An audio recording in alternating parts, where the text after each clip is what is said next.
just neglecting myself.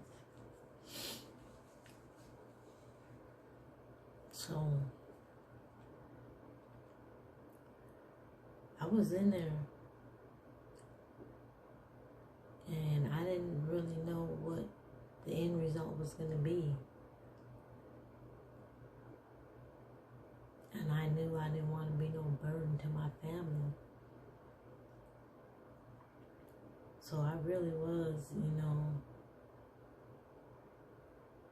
ready to do stuff differently.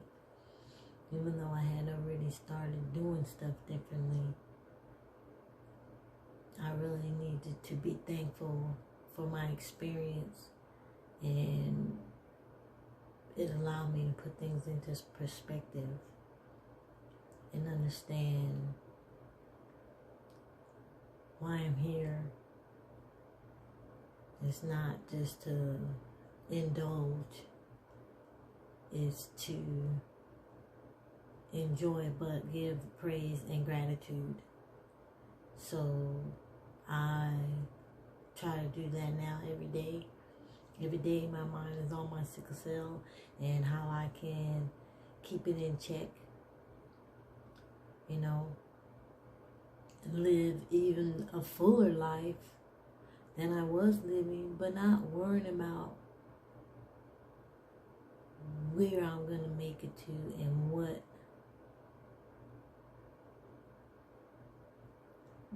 have I done or not done. Enjoy life, live life, be kind to people, assist where you can.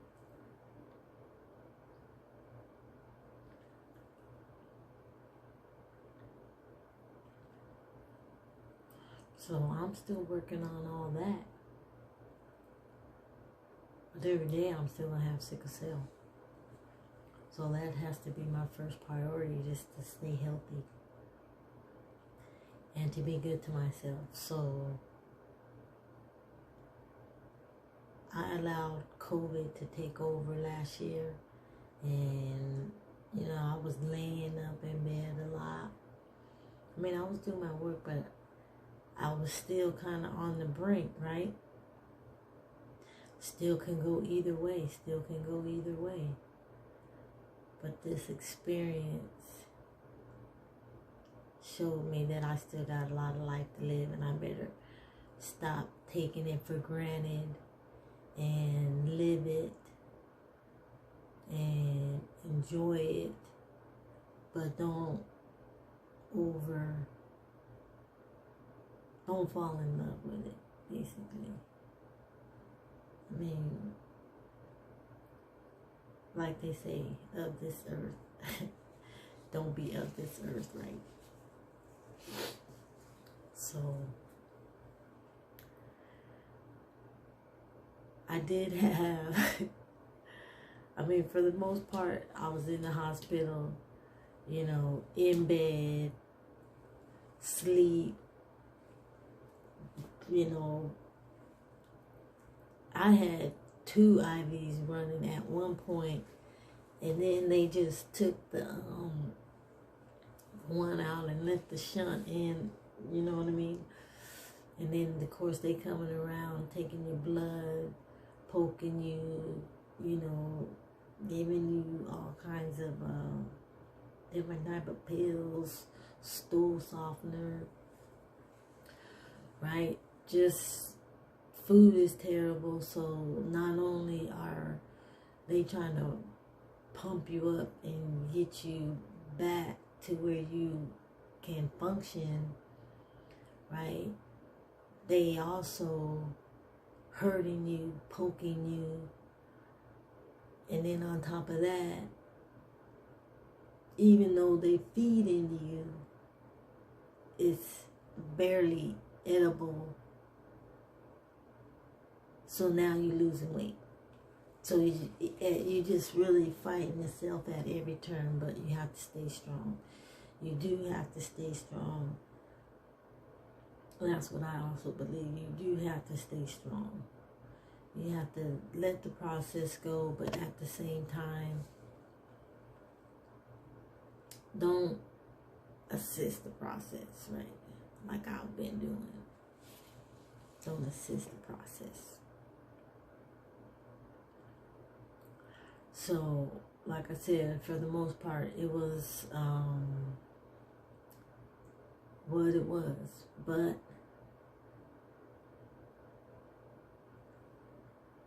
it got to a point where I had to waddle my ass down the hall and make a scene. Now, you can go ahead and label me the angry black woman if you want to. I don't care. I'm there for treatment. You know, I don't want to be no more disturbed than they want to be disturbed.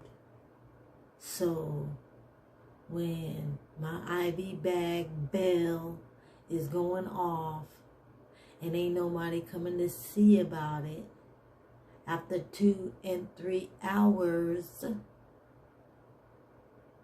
then yeah, I'm pissed.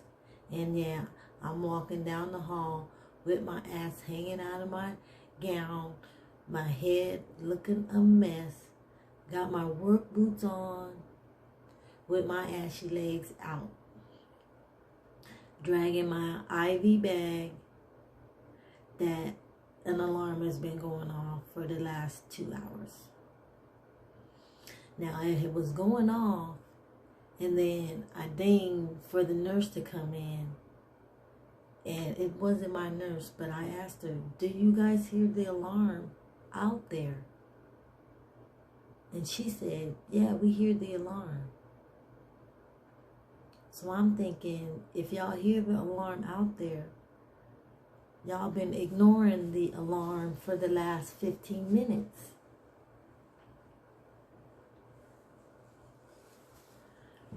So I said, okay. Well, thank you for coming in and seeing what's going on with the alarm, because I don't want to get any air in my IV, right? So she leaves. A few minutes later, I'm going to be generous and say 20 minutes. The shit goes off again.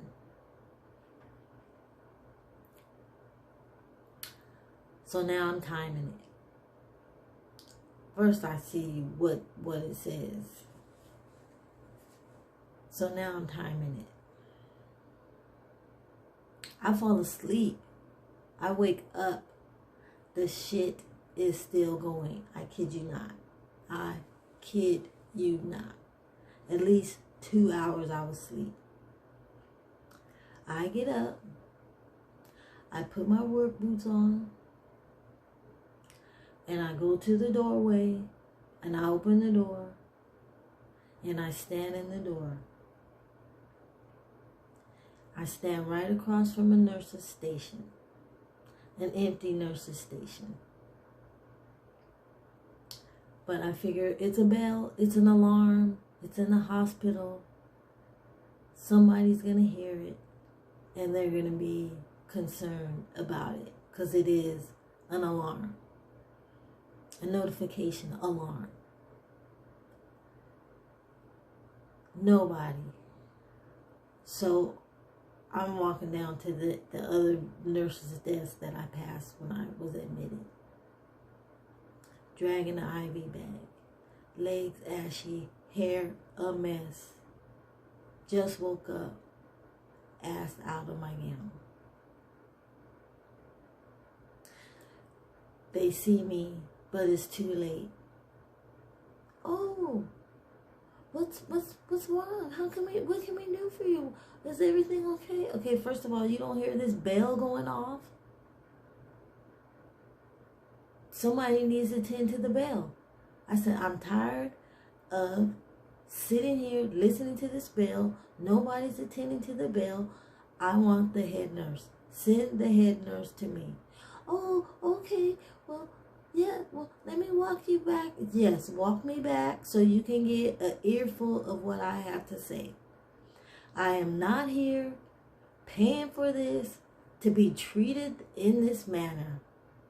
I said the bell has been going off for 2 hours and nobody has come to attend to the bell. I said, I'm alarmed that this alarm has been going off and nobody seems to care. I said, first of all, it is an alarm, a notification alarm. That means it must be important. So I don't know why nobody's coming to see why it's alarming. I said, but I do want to speak to the head nurse because I'm paying for this treatment and it's not very good.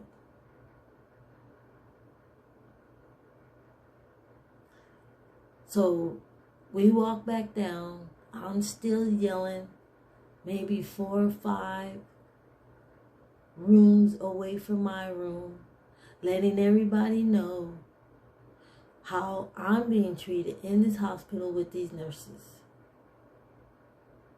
So we get back to my room, and it takes the good lady 15 minutes.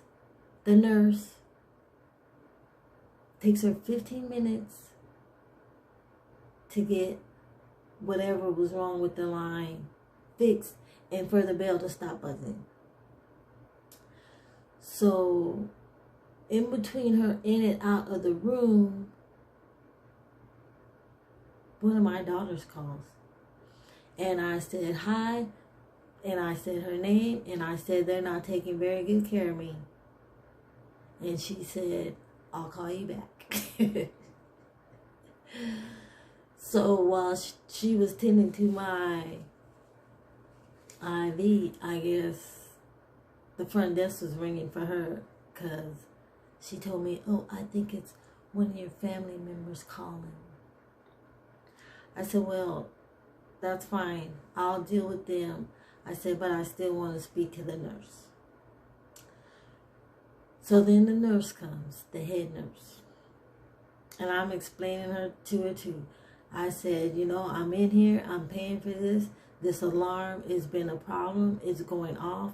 Nobody seems to be alarmed that the alarm is going off.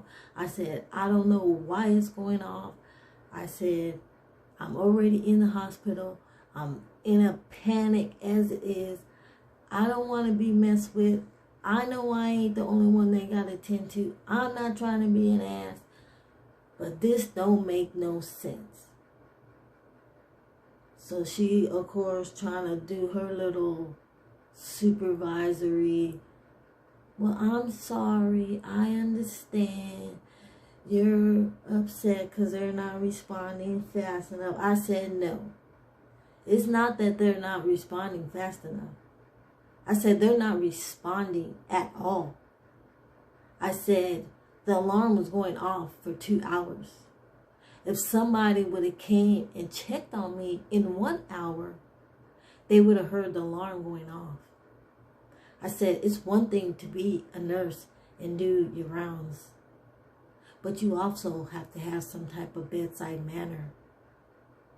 You don't just come in, give me my medicine, take my vitals, and leave until it's time for you to do it again.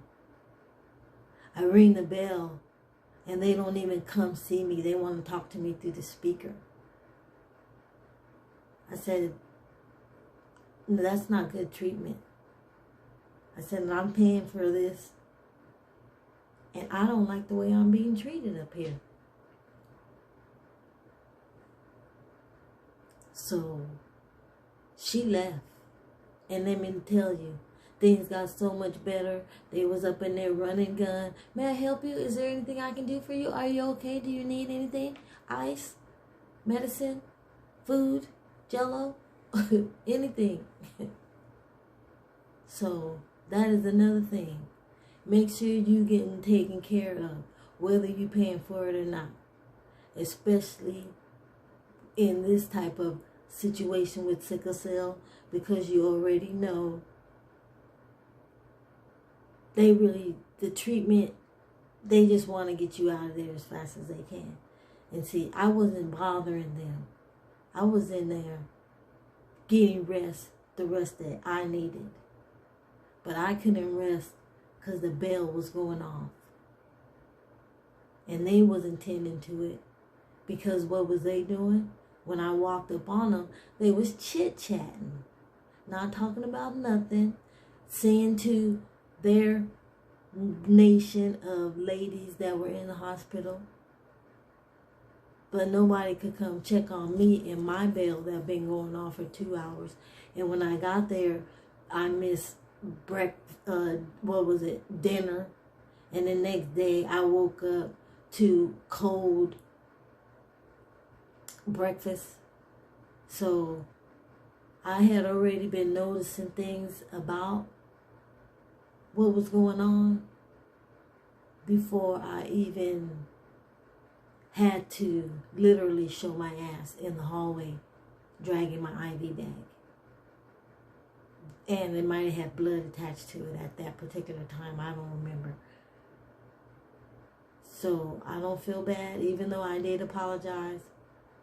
But I don't feel bad because even the first girl that came in that wasn't my nurse, she even said that I did the right thing. So she knew that them other nurses, and my nurse particular, how she was operating. So I don't feel bad for letting them know they doing a shitty job. And when I got ready to leave, I asked for evaluation form, and she tried to act like she forgot. She said, okay, I'll be back with it. I'm just going to do some things, and when I come back, I'm going to get a wheelchair. When I come back, I'll have it. She came back long without it, and when I sat in the wheelchair, I asked for another one. Excuse me. So she gave me something, but it wasn't what I was looking for. She thinks she's going to get some outstanding kudos.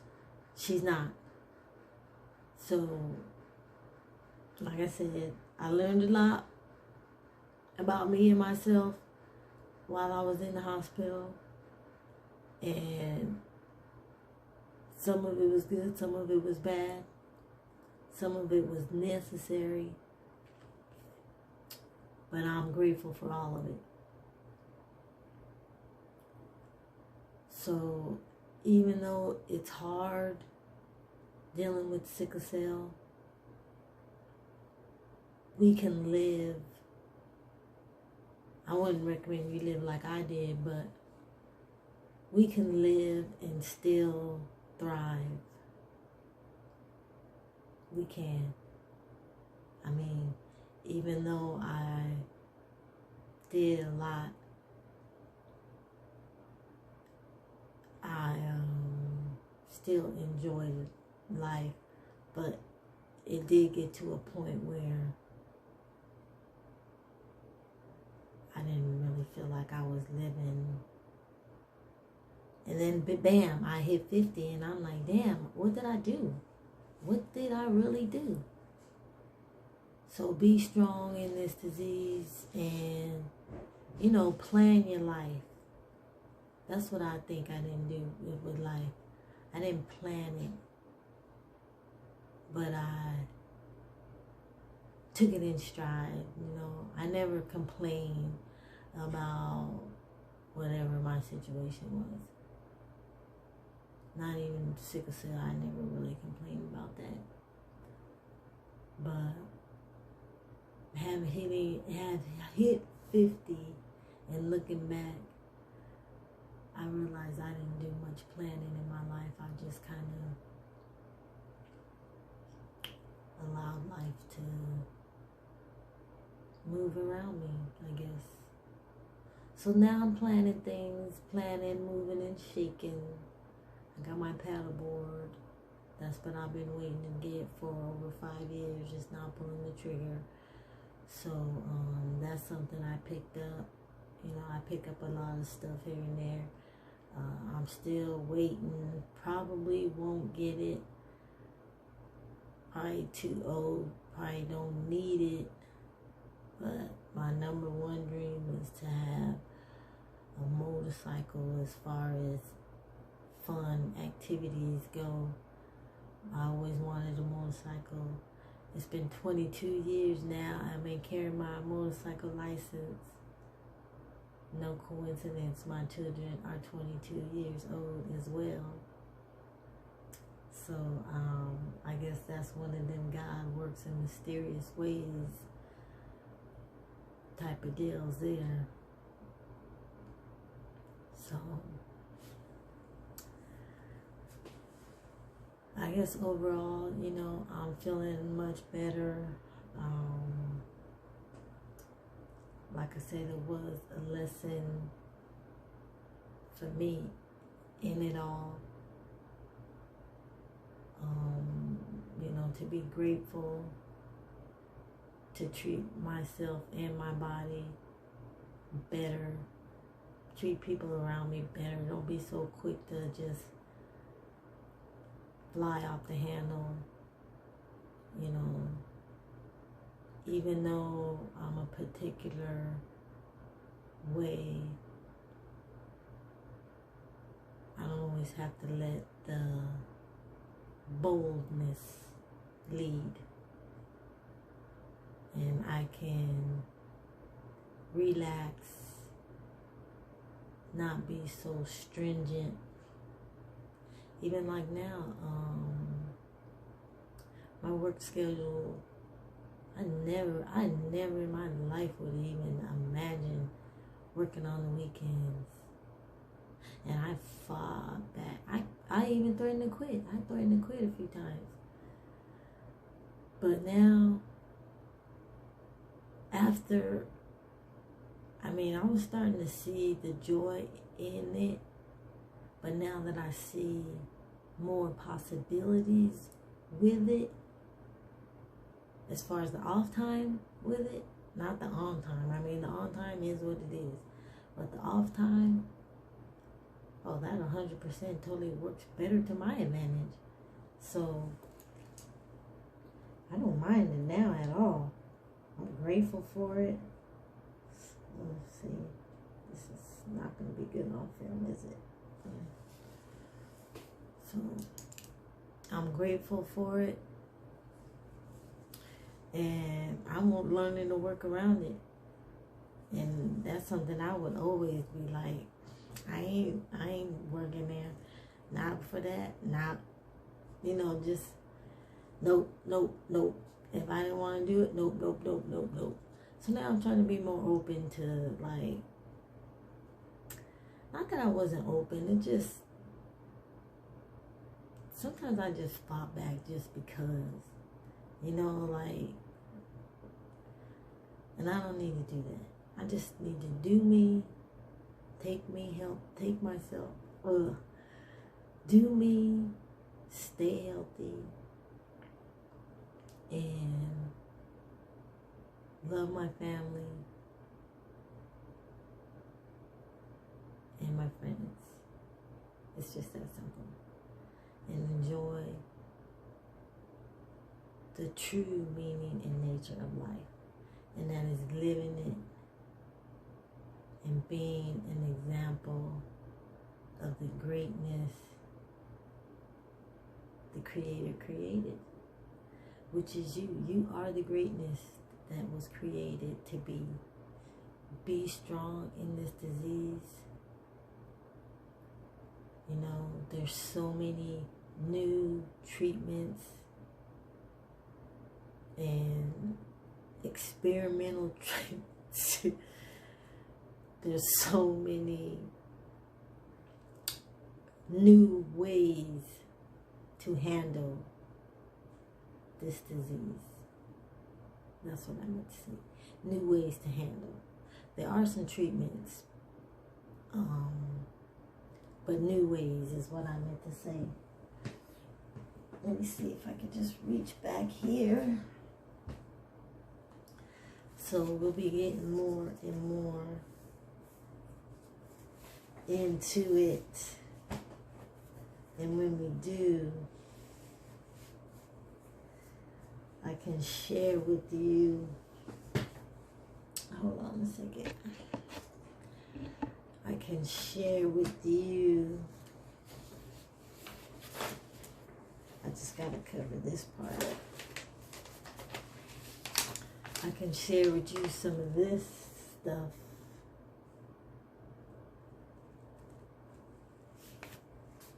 From back when I was a child and people were just learning and understanding barely about it. And I also have some medical records from my childhood, and we can go through that too. Wow.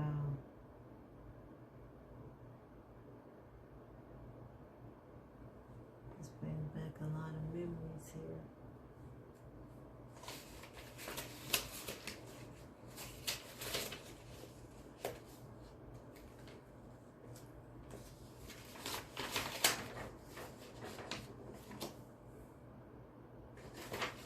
So yeah, I'll just, maybe I'll pull some of this stuff out next time for our next installment, and learn a little more about my sickle cell and dig in. So let's just stay strong out there. Still, you know, be all you can be. Everybody's situation is different, absolutely. But on them down days, baby, use that time to dig into who you are. And on them good days, ball out of control. Do it all. Don't allow it to win. You know what it takes to keep yourself balanced and in order, just like I do. Let's keep ourselves balanced and in order. Some days, you know, you can't. I understand that. But on them days where you're feeling good, feel good, be good, look good, know you are good. Even on some of them days you ain't good, you're still special. Still special. So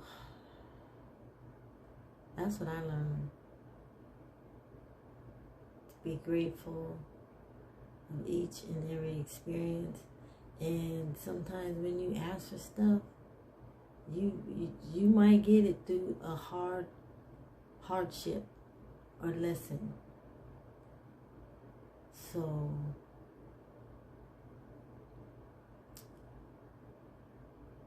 just be ready, I guess. Just be ready. Really want it. Really need it. Learn from it. You gotta go through it, baby. You know what I mean? So I'm grateful for my hospital experience, and I'm grateful to have made it through on the other side. Because absolutely anything could have happened while I was in there. And, you know, it was just the normal routine that I gotta go deal with. So now I'm making sure that I do what they tell me, you know, the discharge orders. You know, I took all that medicine. I'm taking my folic acid like I should. You saw me drinking water, and I'm trying to stay hydrated, even during the cold climate. Yeah. Oh, excuse me. It's time to go to sleep. In this cold climate, you know, where it's hard to drink cold water, but I've been doing it. So, you know, I appreciate you for watching. Like the video, share the video, comment on the video. Let's build a community through sickle cell and other things. Come back and check out more videos. You'll find out more and more about who I am. Oh, don't worry about them nails. That was just something I was experimenting with. Which coincidentally, I used to be a nail biter. And I don't think I'm that anymore either after this experience. So I was just having some fun painting them, but like I said, I'm one or the other, and I'm really not into that, so they just look rough anyway. But yeah, let's build community. You know, there'll be more videos up. I hope to grow this channel that I call the GraveShift, because I will be doing it after work. Most times I do it, it will be after work when I get off. I do want to start going live, but I need somebody to go live too. And I'm very, very nervous to go live. Obviously, you know, it's very scary. But reach out to me on my other social media platforms. So I'm on Instagram at LORRIS 413. That's Loris 413. Or I guess you can search it under Black American Female. That's BLCKMRCNFML. And on Twitter, my handle at Female Black FMLBLCK, or Black American Female. That's BLCKMRCNFML. And I appreciate you for watching. I hope you come back and watch again. Give me some tips and pointers. Share the video. Like the video. Subscribe to the night shift. Become an artisan like me. I guess that's it for now. I'm tired. So I think I touched on everything I wanted to touch on. I mean, if you got any questions, put them in the comment section, I guess. And yeah, I tested negative for COVID, so I mean, I guess if I had to go to the ER and get tested, that was basically the only way I was going to do it, quite honestly, because I was just staying away. And for the most part, it worked for me. So, all right, y'all. Peace.